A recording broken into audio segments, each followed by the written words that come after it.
Entrée en vigueur de la nouvelle législation bancaire à Madagascar. Très attendue par les professionnels du secteur financier, la nouvelle législation bancaire traduit la volonté du ministère de l'économie et des finances de doter le pays d'une législation plus adaptée au contexte financier actuel. Ces innovations portent essentiellement sur l'encadrement des activités des autres prestataires de services bancaires et l'autorisation de nouvelles opérations comme le crédit participatif et la distribution de produits d'assurance.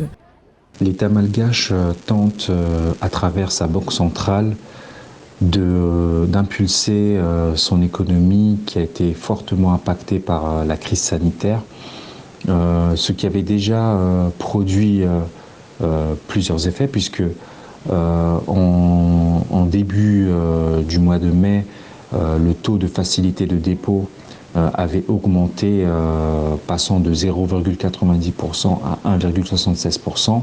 Et il y avait également des taux de facilité de prêt marginal qui avaient considérablement baissé, parce qu'on était à une baisse quasiment de 1 point.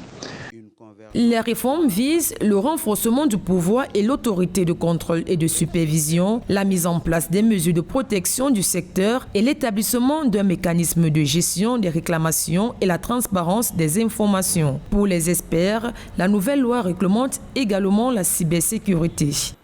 Les principaux objectifs des autorités malgaches, c'est de pouvoir apporter une facilité de crédit et d'emprunt donc pour les entreprises, notamment dans le secteur touristique, qui est très impacté par la fermeture de l'espace aérien. Beaucoup d'établissements hôteliers ont dû fermer à cause de la crise sanitaire. La seconde chose, c'est de pouvoir également apporter d'autres produits financiers, notamment au niveau assurantiel. Cette crise a démontré que dès lors qu'il y a une situation d'une extrême violence d'un point de vue économique, cela a des impacts énormes pour les entreprises.